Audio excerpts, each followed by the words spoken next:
صل على نبينا صل على محمد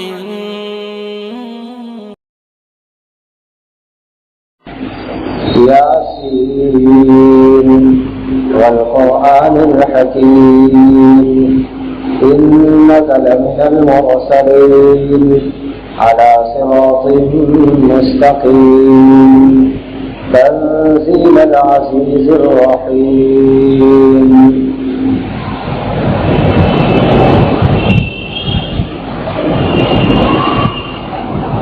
سورہ یاسین شروع ہو رہی ہے.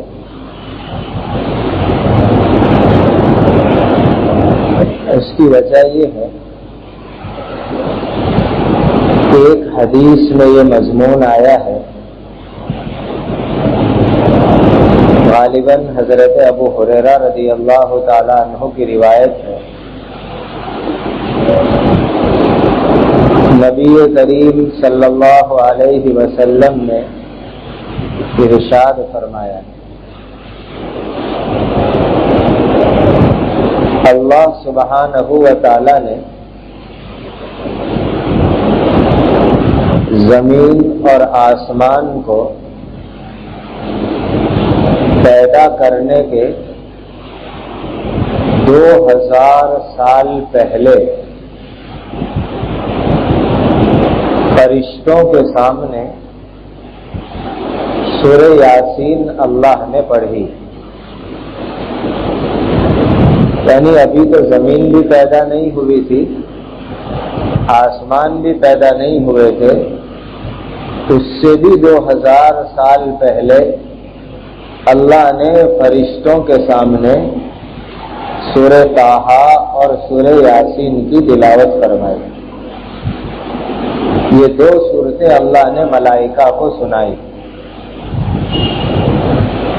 فرشتوں نے جب ان دونوں سورتوں کو سنا تو کہا کہ برکت والی ہے، مبارک ہے وہ امت جس پر اللہ تعالیٰ یہ سورت نازل فرمائے.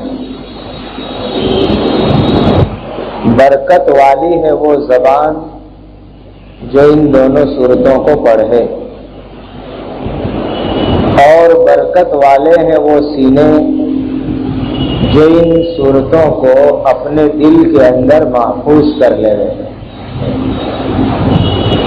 تو سورہ یاسین اور سورہ طٰہٰ یہ دونوں وہ مبارک صورت ہے کہ اللہ نے آسمان اور زمین سے 2000 سال پہلے فرشتوں کو سنائی تھی. اس وجہ سے سورہ یاسین سے شروع کر رہے ہیں، اس کے بعد انشاءاللہ سورہ طٰہٰ، پھر آگے ترتیب کو آگے بڑھائیں گے. اس سورت کا ایک نام تو مشہور ہے سب کے درمیان میں کہ سورہ یاسین. اس سورت کے اور نام بھی آئے ہیں. مثلا ایک نام آیا ہے عظیمہ. عظیمہ کے معنی آتے ہیں بڑے مرتبے والی، اور واقعتاً اس سورت کا بہت بڑا مرتبہ ہے. ایک تیسرا نام آیا ہے سورہ مدافعہ. مدافعہ کے معنی آتے ہیں اپنے پڑھنے والوں سے مصیبت اور تکلیف کو دور کرنے والی. یہ بھی ایک اس کا نام ہے. ایک نام ہو گیا یاسین، ایک نام ہو گیا عظیمہ یعنی بڑے مرتبے والی، ایک نام ہو گیا مدافعہ یعنی اپنے پڑھنے والوں سے تکلیف اور مصیبت کو دور کرنے والی. چوتھا نام اس سورت شریفہ کا آیا ہے مُعِمَّہ. یہ نام تورات میں بھی لکھ کر دے رہے ہیں. پھیلا دینے، تو دنیا کی بھلائیاں اور آخرت کی بھلائیاں عام ہو جائے، اس لیے اس کا ایک نام آیا ہے معمہ۔ پانچواں نام ہے اس سورت کا سورۃ القاضیہ۔ اس کو سورۃ القاضیہ اس لیے کہتے ہیں کہ قاضیہ کے معنی آتے ہیں حاجت پورا کرنے والی، اور یہ سورت جو آدمی پڑھتا ہے اس کی دنیا کی حاجتیں بھی پوری ہوتی ہیں اور آخرت کی حاجتیں بھی پوری ہوتی ہیں۔ تو اس کے نام کے اندر ہی کتنے سارے فائدے نکل آئے کہ جو اس سورت کو پڑھے گا اس کی مصیبتیں دور ہوگی، جو اس کو پڑھے گا تو دنیا اور آخرت کی بھلائیاں عام ہو جائے گی، جو اس کو پڑھے گا اللہ اس کی حاجتوں کو پورا کریں گے۔ اسی طریقے سے جو آدمی اس سورت کو پڑھتا ہے اس پڑھنے والے کا نام شریف رکھا جاتا ہے، سورت شریفہ، اور پڑھنے والے کا نام شریف، شریف یعنی شرافت والا۔ تو جو آدمی بھی اس سورت کو پڑھے گا وہ آدمی شریف ہو جائے گا، اس کا نام شریف بن جائے گا۔ اس سورت کی بڑی فضیلتیں آئی ہیں حدیث پاک کے اندر، مختلف حدیثوں میں، اور اللہ والوں نے جو اس کی فضیلتیں بیان کی ہیں وہ میں بالترتیب آپ کے سامنے ذکر کرتا ہوں۔ ایک حدیث کے اندر یہ مضمون آیا کہ جو آدمی خالص اللہ کے لیے اور آخرت کے لیے اس سورت کی تلاوت کرتا ہے اللہ تعالیٰ اس آدمی کی مغفرت فرما دیتے ہیں، محض اللہ کے لیے اور آخرت کے لیے۔ تو خالص اللہ کے لیے اور خالص آخرت کے لیے جس نے بھی اس سورت کو پڑھا اللہ تعالیٰ اس کی مغفرت فرما دیتے ہیں۔ ایک دوسری حدیث میں آیا ہے کہ اپنے مردوں کے سامنے اس کو پڑھو،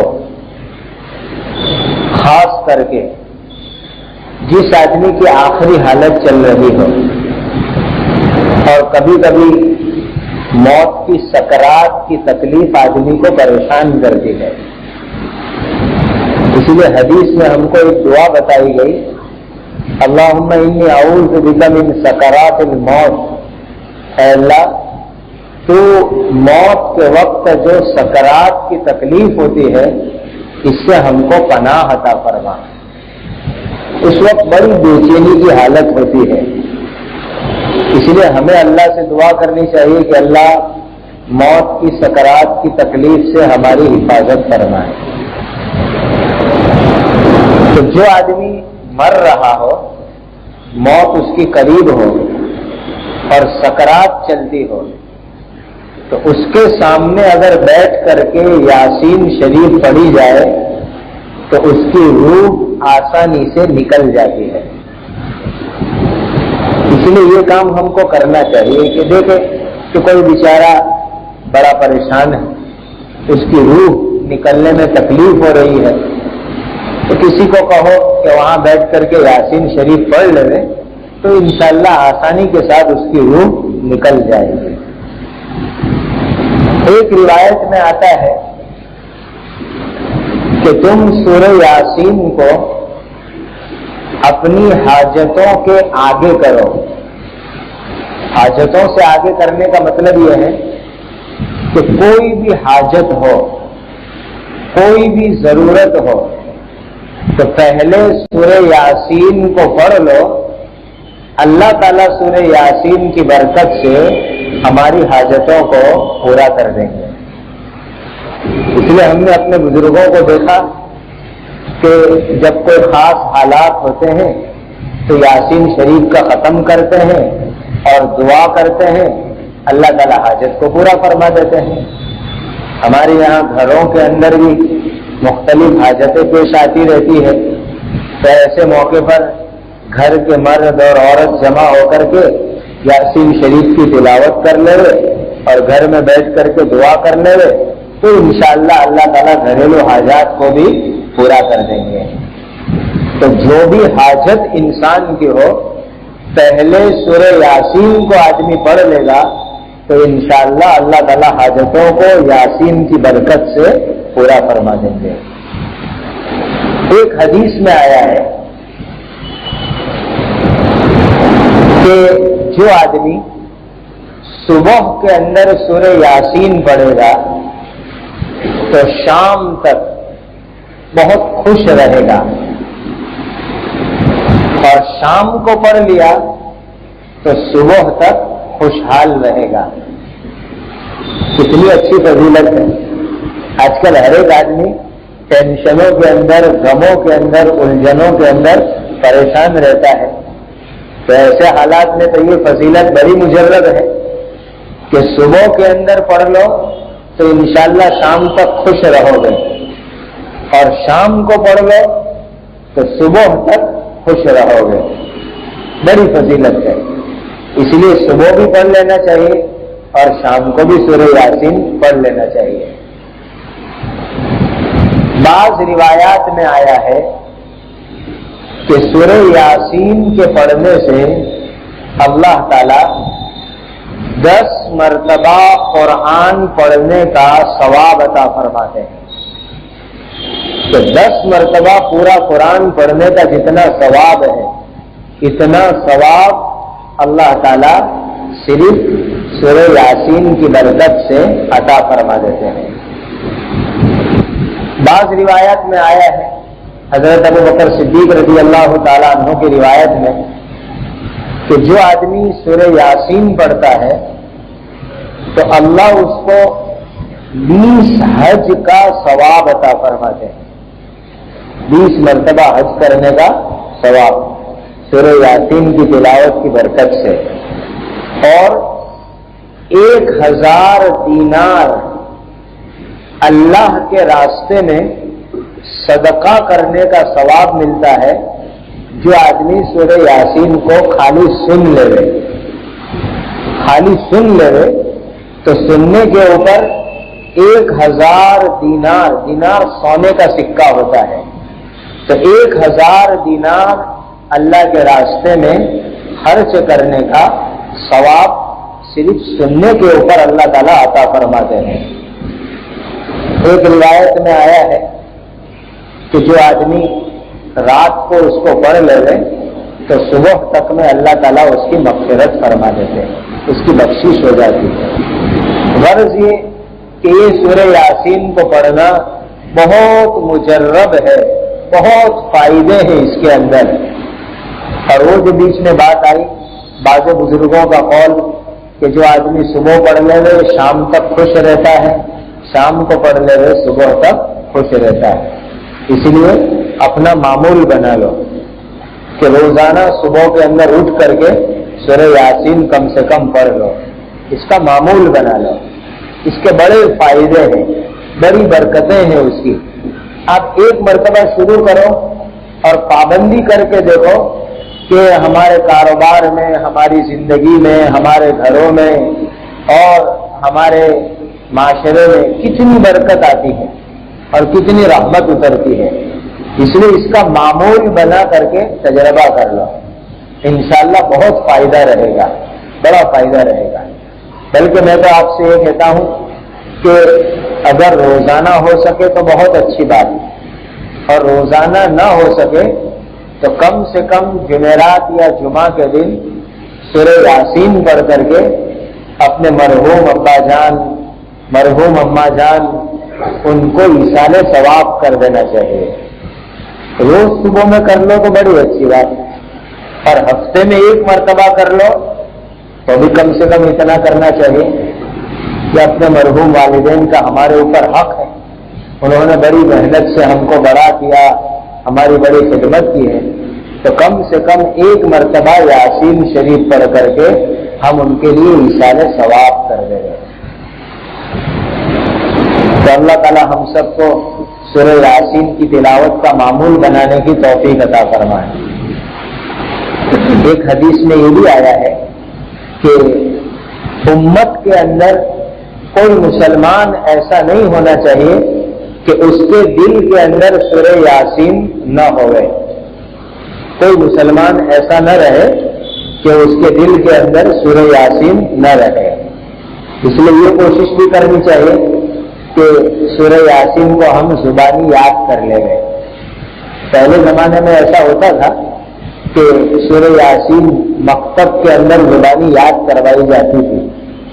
اس لیے ہمارے یہ جو پرانے بوڑھے ہیں، خاص کر کے میں نے گاؤں میں دیکھا، شہر کا حال تو معلوم نہیں، کہ پرانے جو بوڑھے لوگ ہیں سب سورہ یاسین کے حافظ، اور ماشاءاللہ جب رمضان میں حافظوں کے سامنے سورہ یاسین آتی ہے تو تراویح پڑھانے والے حافظوں کو بہت ڈر لگتا ہے، اس لیے کہ وہ جن کو صرف سورہ یاسین یاد ہے وہ انتظار میں رہتے ہیں کہ حافظ صاحب کی ذرا بھی بھول جائے گی تو ہم پیچھے سے لقمہ دیں گے۔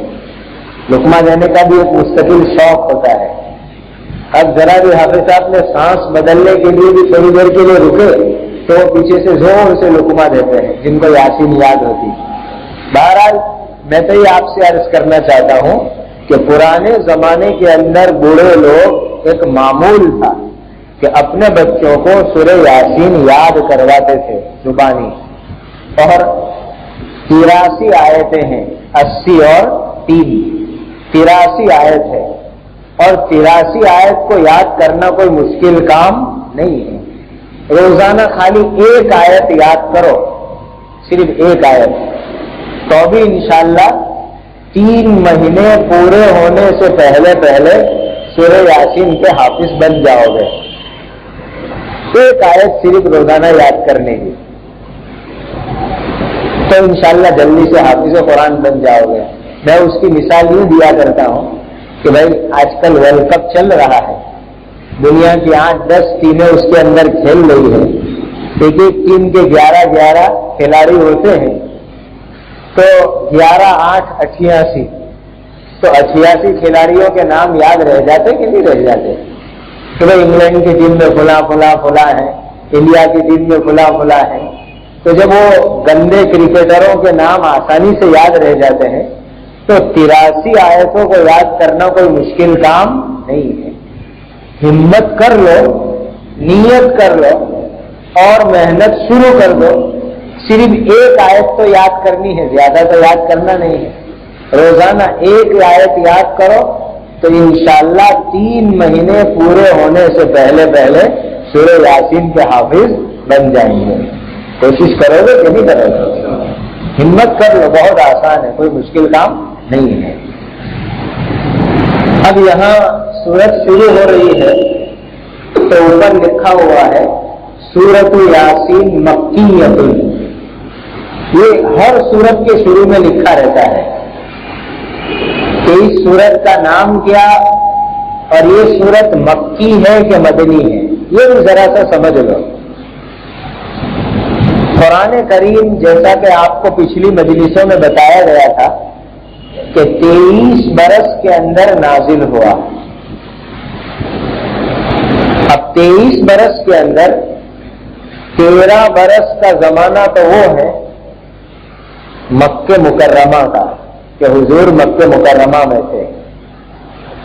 40 برس کی عمر میں آپ کو پیغمبری ملی، اس کے بعد آپ 13 برس مکہ مکرمہ میں رہے،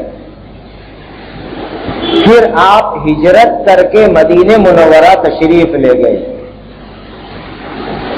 اور مدینہ میں 10 سال آپ نے زندگی گزاری۔ تو 13 برس مکہ کے اور 10 برس مدینہ منورہ کے۔ ہجرت کرنے سے پہلے، مدینہ منورہ کی ہجرت کرنے سے پہلے قرآن کی جو سورتیں اور جو آیتیں اللہ نے اتاری ان تمام کو مکی سورتیں کہتے ہیں۔ تو جتنی سورتیں اور جتنی آیتیں ہجرت کرنے سے پہلے اللہ نے اتاری ان تمام کا نام رکھا جاتا ہے مکی صورتیں۔ اب ہجرت سے پہلے حضور کبھی طائف میں تشریف لے گئے، طائف کے اندر جو آیت اتری اس کو بھی مکی کہیں گے۔ آپ دین کی دعوت کے لیے مکہ کے اطراف میں جاتے تھے، اس کو بھی مکی کہیں گے۔ اور ہجرت کر کے جب آپ مدینہ منورہ تشریف لے گئے تو مدینہ ہجرت کرنے کے بعد سے لے کر آپ کی وفات تک جتنی بھی صورتیں اور آیتیں اتری ان تمام کا نام مدنی رکھا جاتا ہے۔ اب اس میں ایسا بھی ہوا کہ حضور مکہ حج کے لیے تشریف لائے اور یہاں جو صورتیں اتری اس کو بھی مدنی کہیں گے۔ حضور سفر میں گئے، تبوک گئے، وہاں آیتیں اتری اس کو بھی مدنی کہیں گے۔ تو یہ بات اچھی طرح سمجھ لو کہ مکہ سے مدینہ ہجرت سے پہلے جتنی بھی صورتیں اتری ان تمام کا نام رکھا جائے گا مکی صورتیں، اور مدینہ کی طرف ہجرت کرنے کے بعد جتنی صورتیں اتری ان تمام کا نام رکھا جائے گا مدنی صورتیں۔ تو یہ سورہ یاسین مکی ہے۔ مکی ہونے کا مطلب ہے ہجرت کرنے سے پہلے اللہ نے اس کو اتارا ہے۔ تو سورۃ یاسین مکیۃ۔ بسم اللہ الرحمن الرحیم، میں شروع کرتا ہوں اللہ کے نام سے جو بڑا مہربان اور نہایت رحم کرنے والا ہے۔ میں شروع کرتا ہوں اللہ کے نام سے جو بڑا مہربان اور نہایت رحم کرنے والا ہے۔ یاسین۔ اب یہ یاسین کیا لفظ ہے؟ یہ یاسین کا لفظ ہے، اسی طرح الف لام میم کا لفظ ہے، اسی طرح الف لام میم صاد ہے، اسی طرح کاف ہایا عین صاد ہے، اسی طرح طٰہٰ ہے، نون والقلم وما یسطرون میں نون ہے۔ یہ جو بعض صورتوں کے شروع میں اس قسم کے الفاظ آئے ہیں، الف لام میم صاد، یاسین، طٰہٰ، کاف ہایا عین صاد، اس کو اصطلاح میں حروف مقطعات کہتے ہیں، حروف مقطعات۔ اور ان کا صحیح معنی صرف اللہ کو معلوم ہے، اللہ کے سوا کسی کو اس کا صحیح معنی معلوم نہیں ہے۔ الف لام میم کا کیا معنی؟ کا صحیح معنی اللہ ہی جانتے، اللہ کے سوا کوئی اور نہیں جانتا۔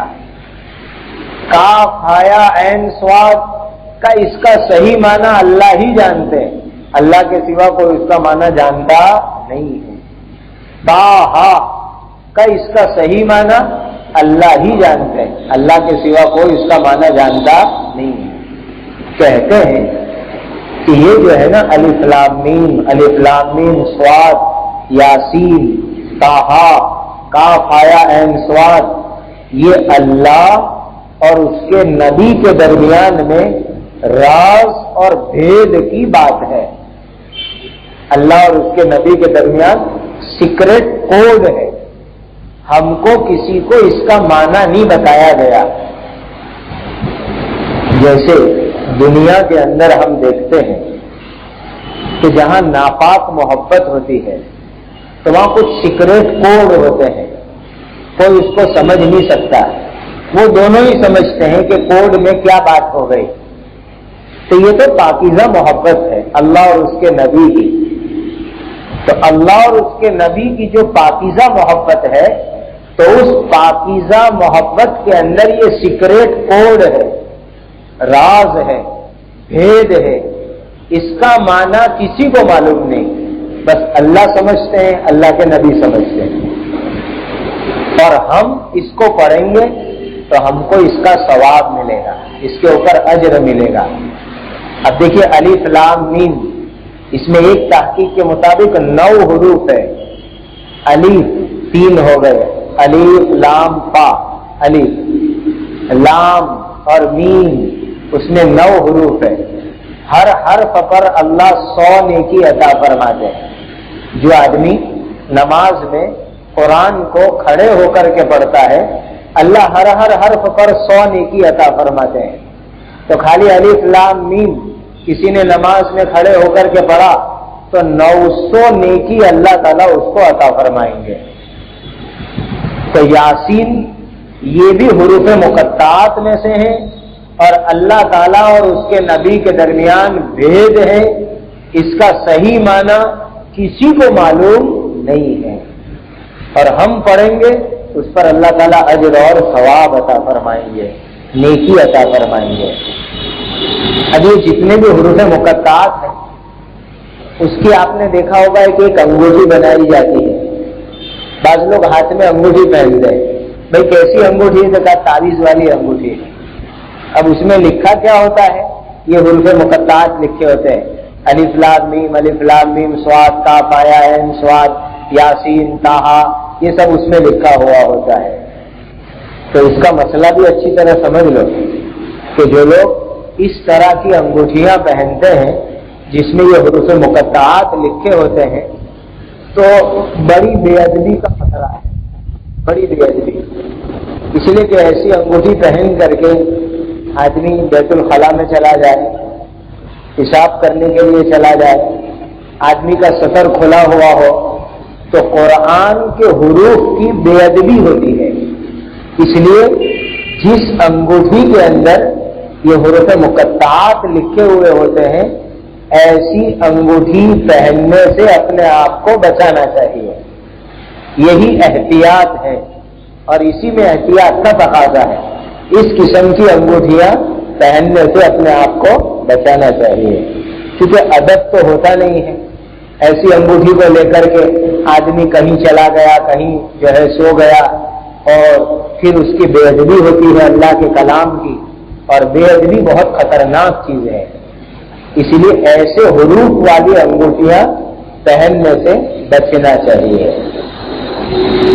یاسین، اب یہاں ایک مسئلہ یہ بھی ہے کہ بھئی کسی انسان کا نام یاسین رکھ سکتے ہیں کہ نہیں رکھ سکتے؟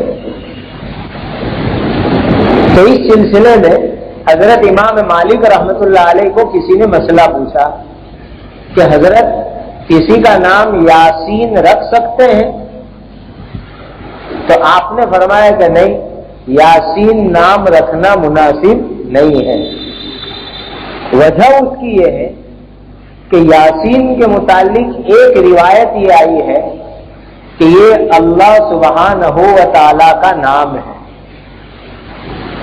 جب یہ یاسین اللہ کا نام ہے تو پھر اللہ کے علاوہ کسی اور کا نام رکھنا جائز نہیں ہوتا۔ تو ایک روایت یہ ہو گئی کہ یاسین اللہ سبحانہ و تعالی کا نام ہے، اسی لیے اللہ کے سوا کسی کا نام یاسین ہونا نہیں چاہیے۔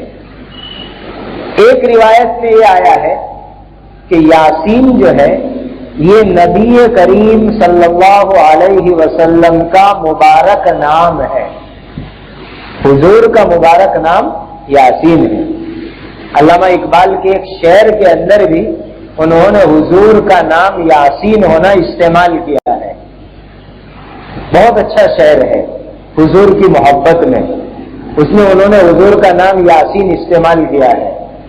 فرماتے ہیں شاعر مشرق علامہ اقبال رحمۃ اللہ علیہ،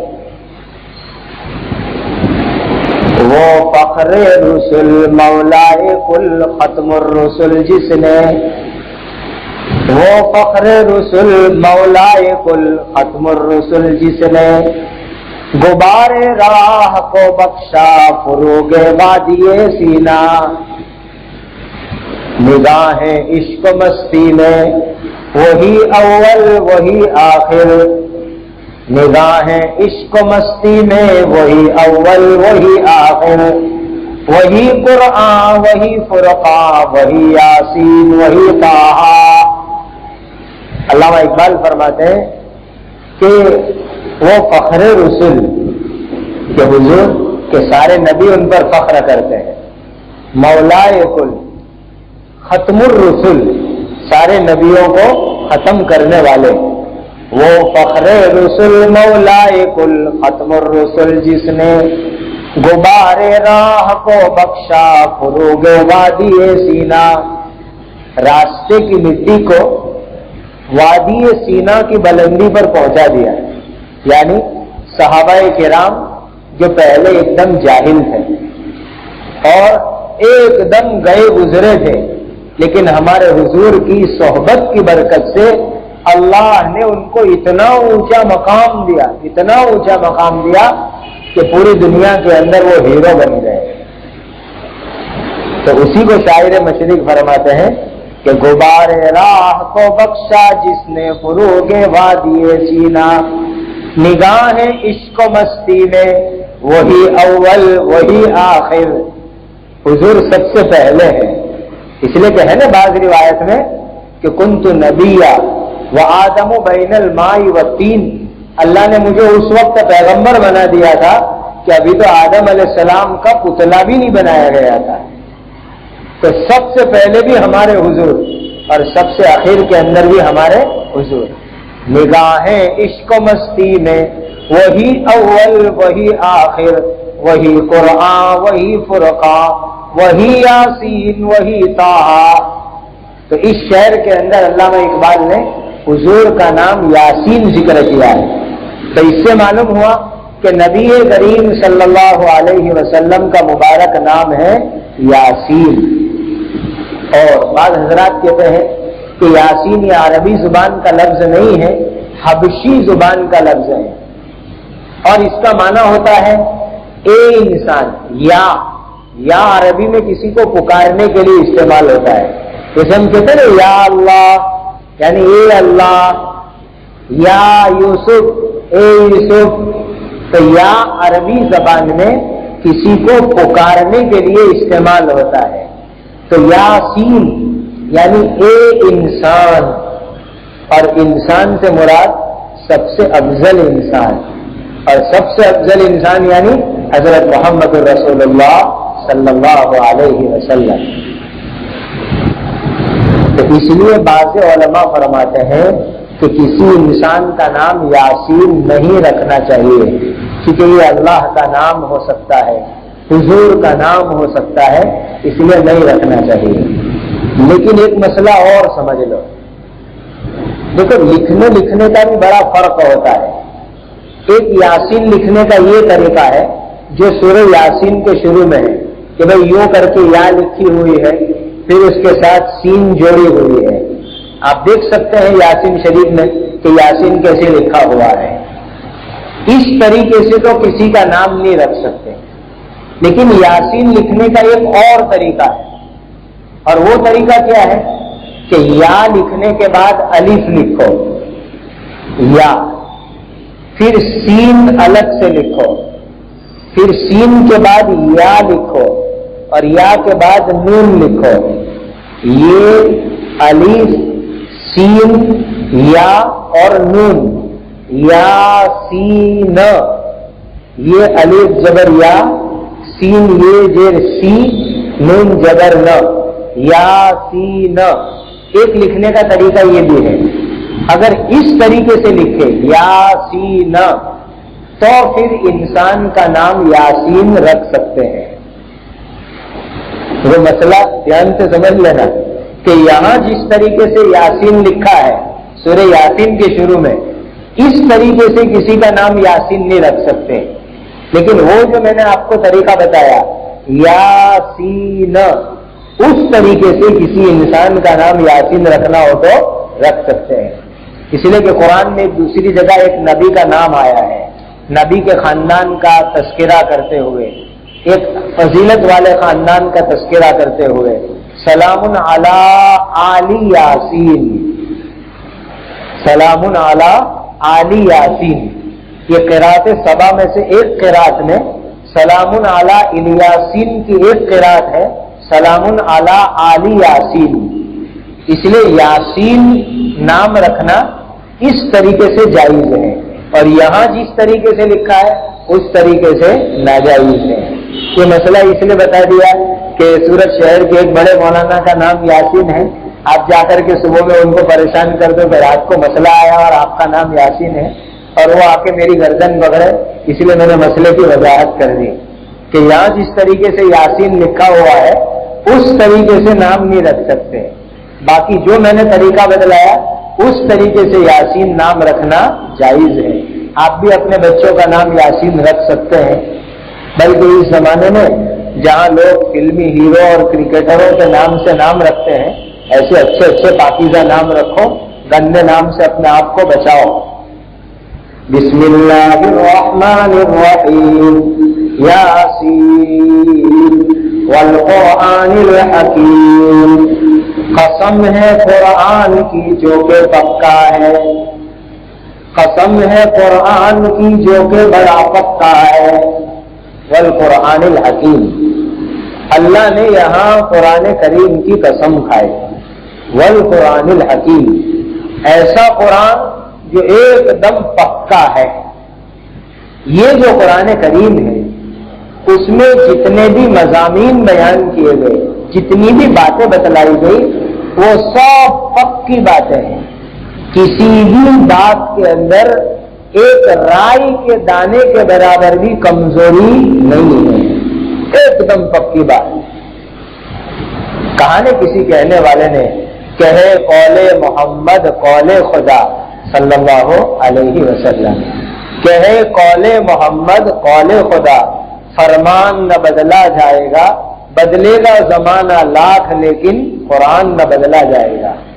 تو اس کے اندر جو باتیں بیان کی گئی ایسی پکی باتیں ہیں کہ قیامت تک زمانہ بدلتا رہے لیکن قرآن کی باتوں کے اندر کبھی کمزوری نہیں آ سکتی، ہر زمانے میں اس کی باتیں پکی ہے۔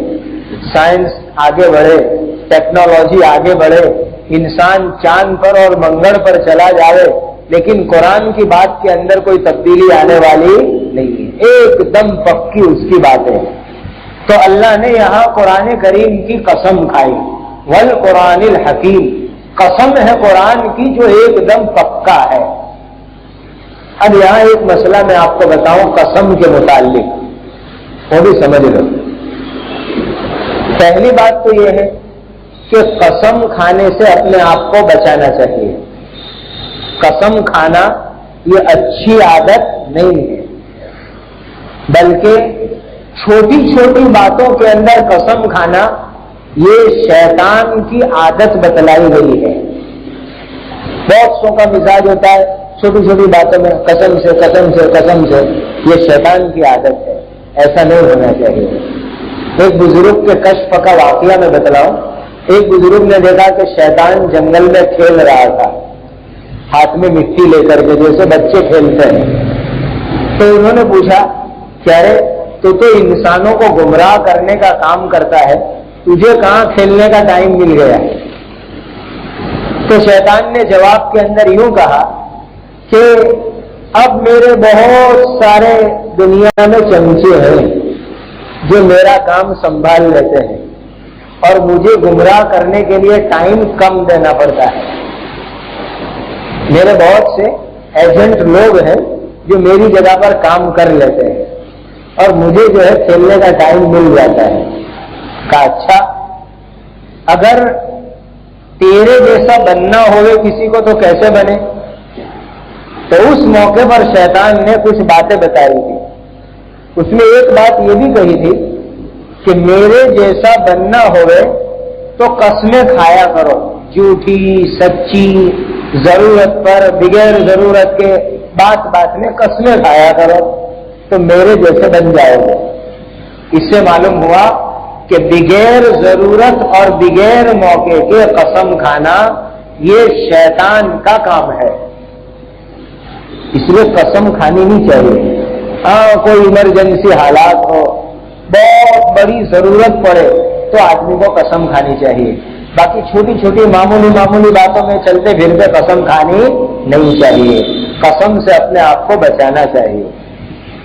اور پھر اگر قسم کھانے کی ضرورت بھی پڑے تو بھی اللہ کے نام کی قسم کھانی چاہیے، اللہ کے علاوہ کسی اور چیز کی قسم نہیں کھانی چاہیے۔ اس لیے کہ قسم کا مطلب سمجھتے ہو؟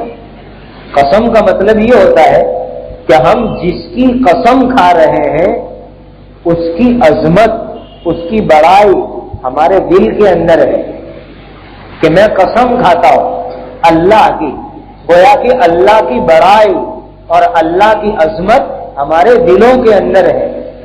تو قسم جس کی کھائی جاتی ہے اس کی بڑائی اور اس کی عظمت ہمارے دلوں کے اندر ہوتی ہے۔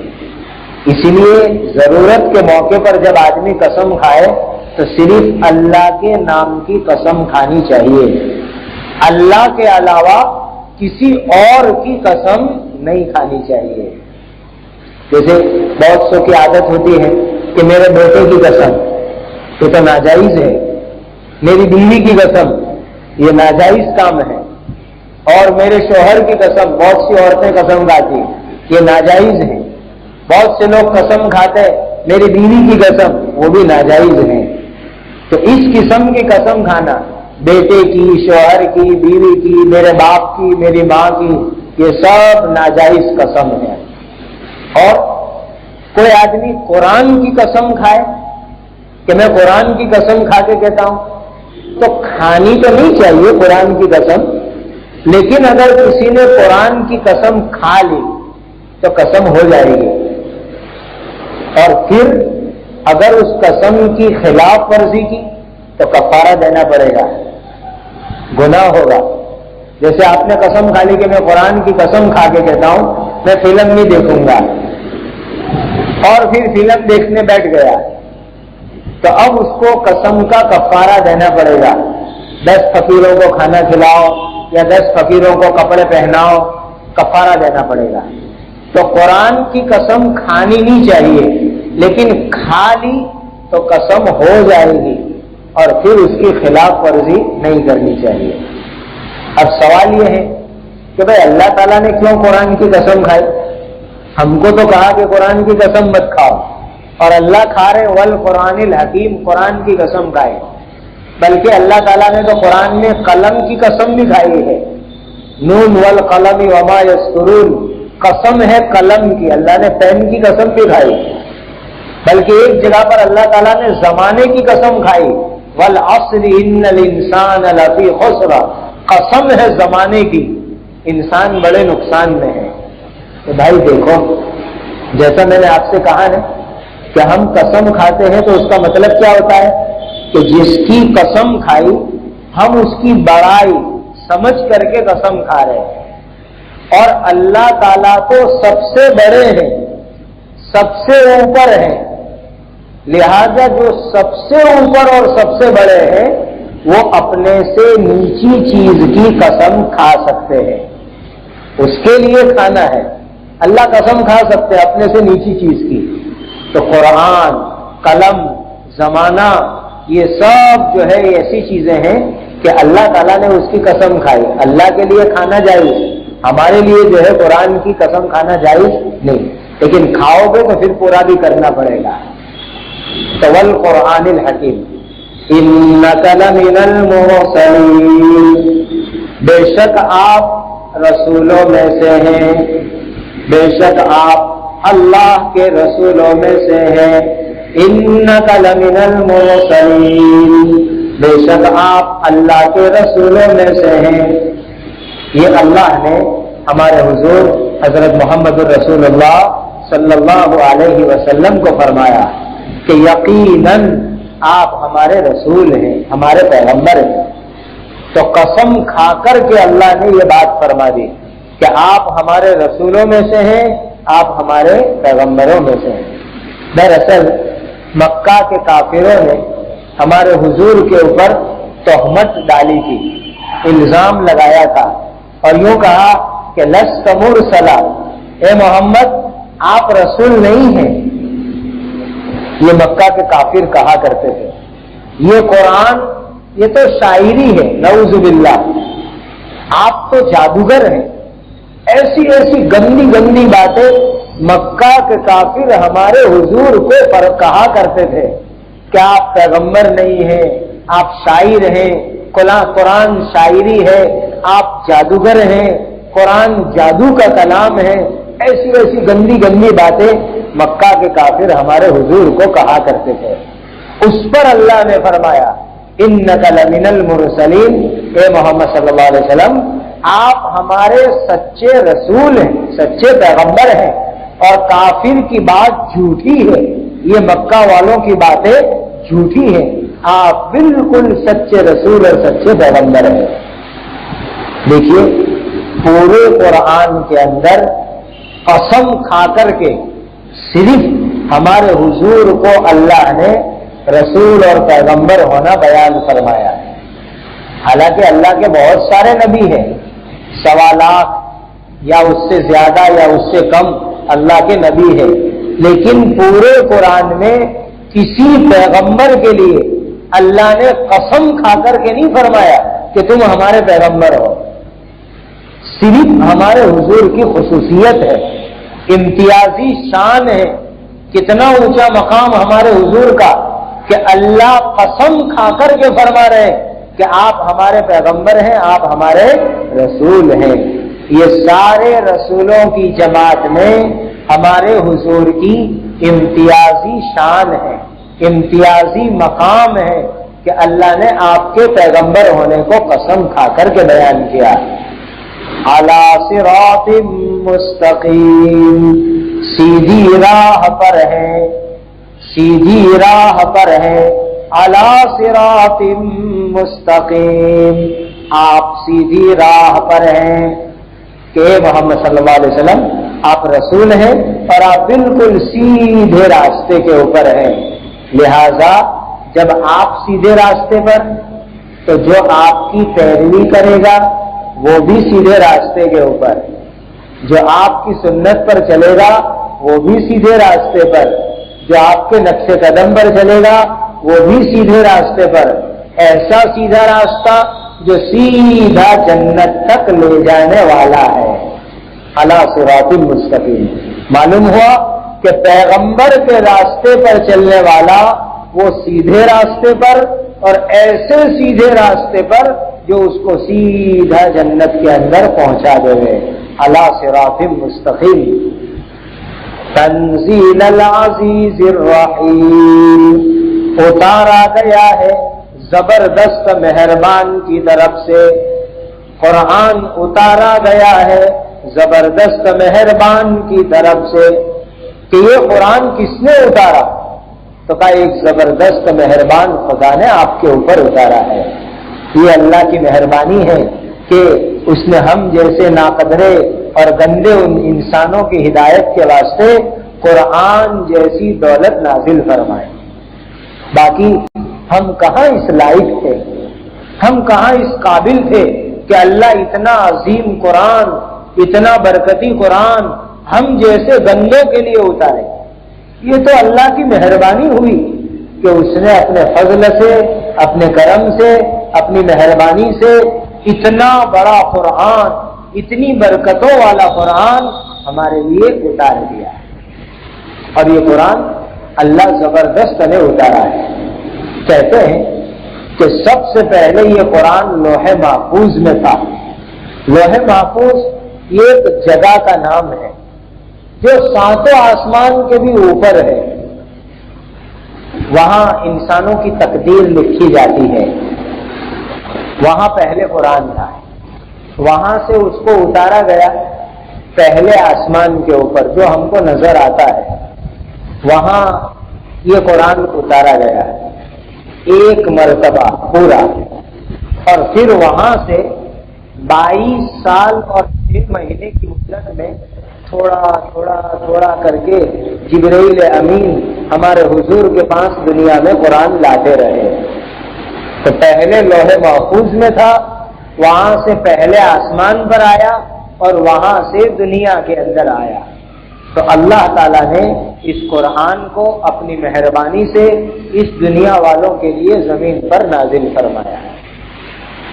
یہ جو سورہ یاسین ہے، ایک بات اور سمجھنے کی ہے. کبھی کبھی آپ نے بیان میں ایک لفظ سنا ہوگا، شان نزول.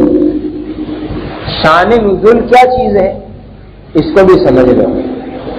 قرآن کی جتنی بھی آیتیں ہیں وہ آیتیں اور صورتیں 2 طرح کی ہیں.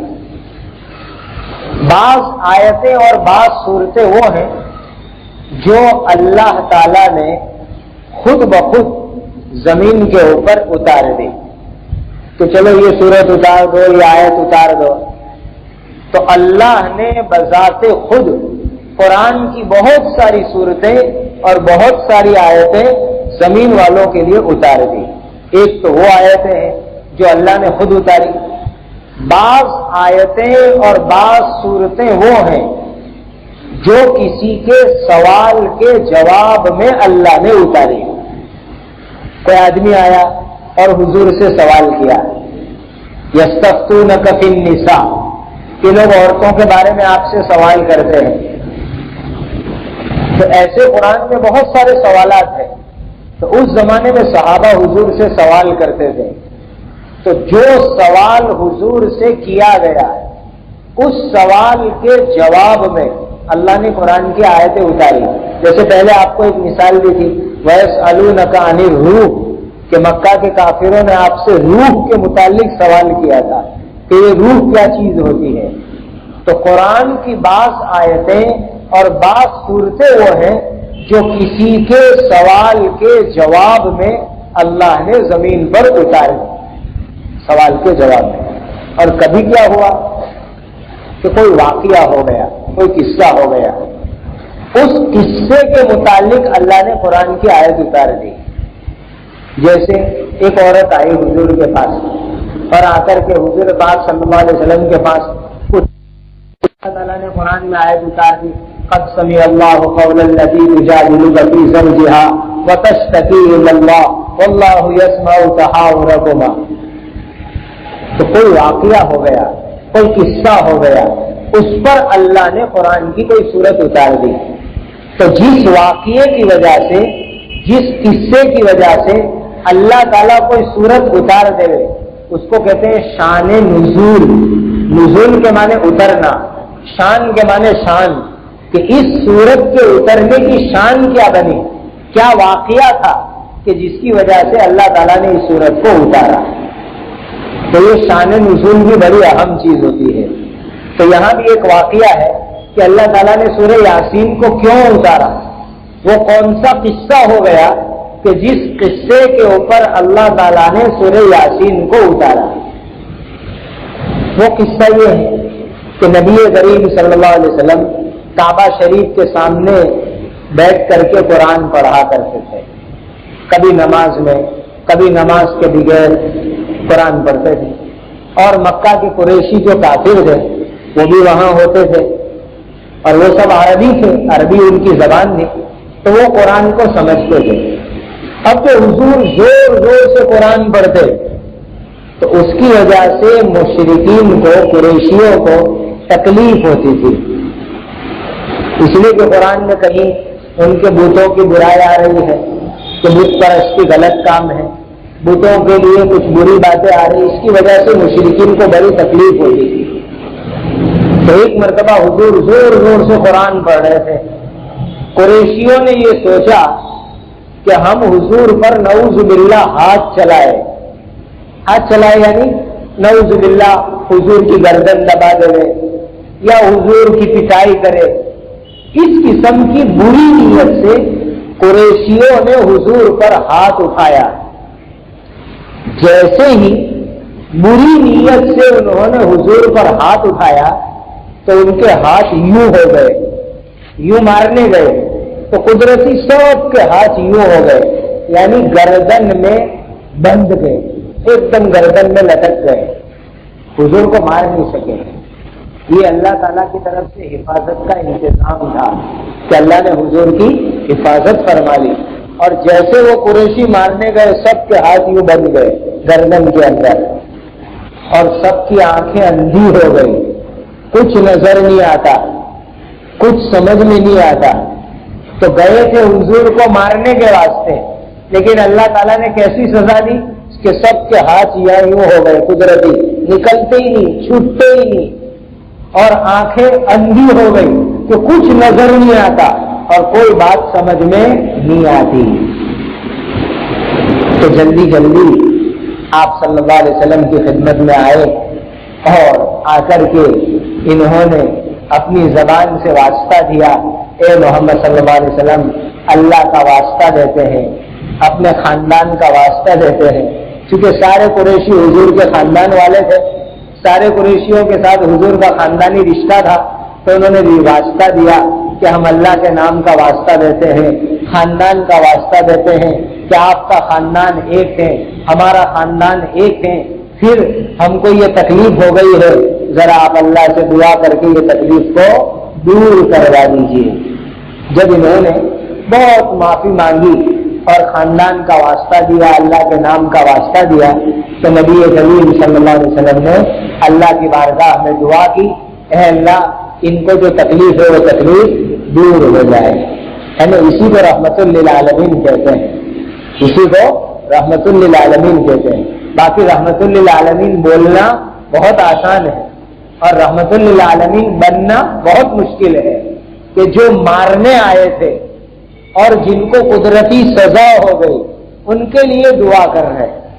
باقی ہم تم ہوتے تو کیا کہتے، نہیں ایک آدھ مہینہ تو ایسا رہنا ہی چاہیے، تو تمہاری آنکھ کھلے، ایک آدھ مہینہ تم لوگوں کو سزا ہونی چاہیے، تب جا کے پھر میں دعا کروں گا تاکہ آئندہ تم لوگ ایسی شرارت نہ کرو۔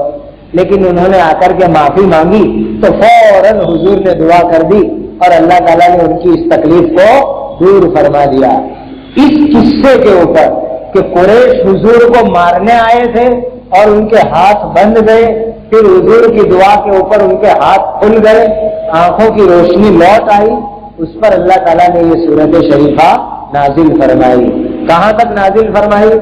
بسم اللہ الرحمن الرحیم، یاسین والقرآن الحکیم انک لمن المرسلین علی صراط مستقیم تنزیل العزیز الرحیم لتنذر قوما ما انذر آباؤهم فهم غافلون لقد حق القول على أكثرهم فهم لا يؤمنون۔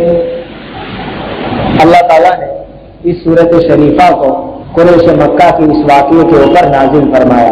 بہرحال یہ صورت شریفہ شروع ہو گئی، اللہ تعالیٰ اس صورت کے اندر جو باتیں بیان کی گئی ہے ان سب کے اوپر